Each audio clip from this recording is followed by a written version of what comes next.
test.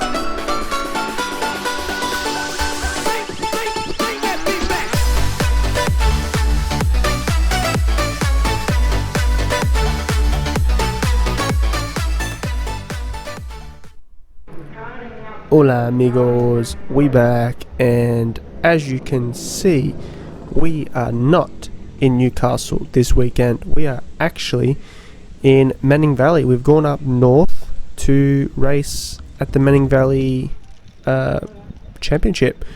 It's round 3, so obviously we are, 2 rounds already late. Like we didn't do round 1 or 2.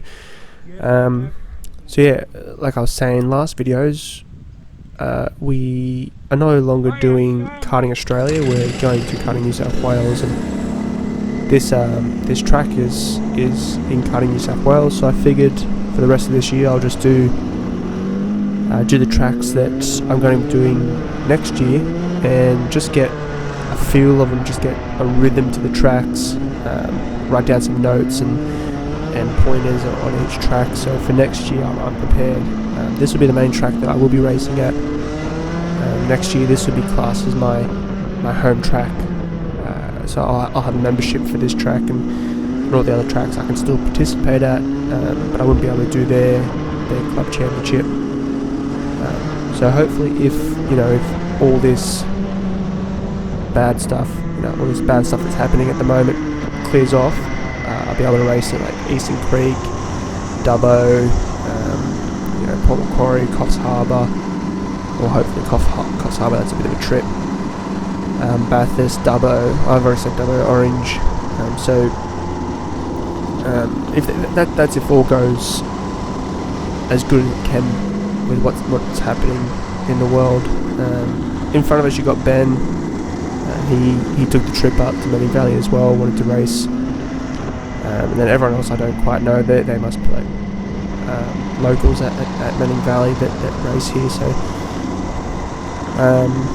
yeah, I haven't actually raced here. It's actually been 19 years or so, like when I was around 7, 8. So it's been a long time. The track's really good. I still love it. Yeah, nice, good start. It was pretty close. I probably could have ducked my nose in on 92, but I mean, if he's going to come over on me, I don't really want to cause an accident on turn 1. But yeah, so I used to race back here when I was 7 and 8. So one of the tracks that I used to frequently come to. It has changed since I raced here, almost 20 years ago. I'd say 19 years ago. The track has got retard, resurfaced, and yeah, it's got a little bit of extension on it. Like they've added a little bit more to it. So yeah, it was just good coming back. Good going to a different track. So 46 passed me on the inside. He did it nice and easy. This part here is, look, he's hesitating. He doesn't pass well, and then I just try to capitalise on that, and I thought there was a bit of a space for me, but yeah, I went a little bit airborne. So 46, it looked like he hesitated. It looked like he went to pass, hesitated, and then still went for it. And then he's gone up on the ripple strip and he's clipped 92, and he's had a bad exit. And I've just tried to capitalise on it and pass, but yeah, I tried to do a switch over on 92 there, but I did notice 26 was on the inside and I couldn't really switch back over, so that was my fault. I left myself in the dry, out in the dry, and lost the position there again. But that little incident with 46, that actually bent half of my left side of the kart. So my left side pod, that has been bent. My left side rear, that's all been bent as well. So the rear bumper's been pushed in. It may not have been from that, but that was really the only incident the whole weekend. and yeah, so I don't quite know how I missed it throughout the rest of the day, but you know, heat 1 I had other issues, like I left the choke on, and yeah, it just wasn't really performing. And I thought it was a spark plug. I thought I left the cap on the spark plug loose, but I actually, smart me, left the choke on, so out of the exits and up the straight, it was just struggling. So that's why, like, I was struggling to pass all these guys, and Ben's just gone out in the dust, nowhere to be seen. So I'm in the process of fixing all that, fixing the side pod and the rear bumper and the rear bumper attachments. I don't think I'll be able to fix them. I might have to just replace them, but yeah, all comes down to money, I guess. Like, if I don't have the money, I'm just gonna have to try and bend them back, but then they just become weak, and yeah, we'll see how it goes. But I'm struggling to keep up with 26. It's just I'm just focused on trying to do good. Like, I mean, it was so difficult. Not really anything I could do because I just left the choke on. So I'm just trying to stick with him, just trying to find an opportunity where I can at least pass him and try and hold him off. Finishing this heat, I went straight to, that's also another thing. Like, I went straight to looking over the car.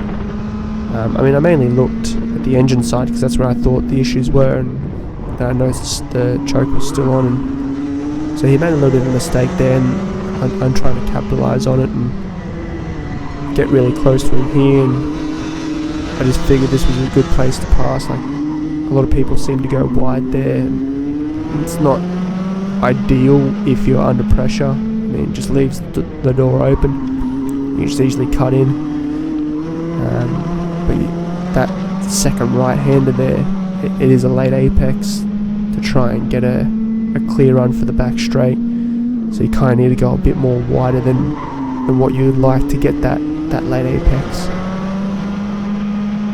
Yeah, so I find coming a little bit tight here, coming up to the ends, like, you could say inside because that's still a left-hander there, but yeah, I'm still not great at the track with lines and everything. Like, I mean, this is all, it's almost like a restart for me. I did a practice session the day before this race, and I did 40 laps, and that gave me an understanding of the track, gave me close to the setup I liked, but I still knew that there was obviously way more improvement I could do with the lines and positioning of my kart and kart setup as well. So we're coming into the final lap. Well, this will be the end of the final lap, and I've managed to hold off number 26, and yeah, I placed myself a second, which is a good result considering I had the choke still on. Like, I mean, what can you do? So I'm going to pop up the final results here for Heat 1. Ben had some issues with his transponder, so he still gets the first because I helped him out with it, and I did 34.6. Kobe did pretty good, 34.3. He seems pretty quick, but I mean, 34.6 with the choke on, I thought was a good result, and I didn't have to help Ben with his transponder, but I mean, I don't really see the point of winning with something that I find is cheating. Like, I mean, you know something's wrong, and you know the guy, and you know where he's pitting, so why not just tell him, hey, look, transponder didn't work. So I figured, I'd rather race up against someone than, obviously, race up against someone and come second, then race up against someone and win for cheating. Like, I don't see the point in it. But yeah, that was it for Heat 1. Heat 2 will be up in about a week or so. If you do enjoy the videos, please like and subscribe, and share out the videos so others can see it as well, and hopefully the the mic was pretty good, but we'll see you then. Peace. The clerk of the course is going to come down and talk to you, okay? The clerk of the course is going to come down and have a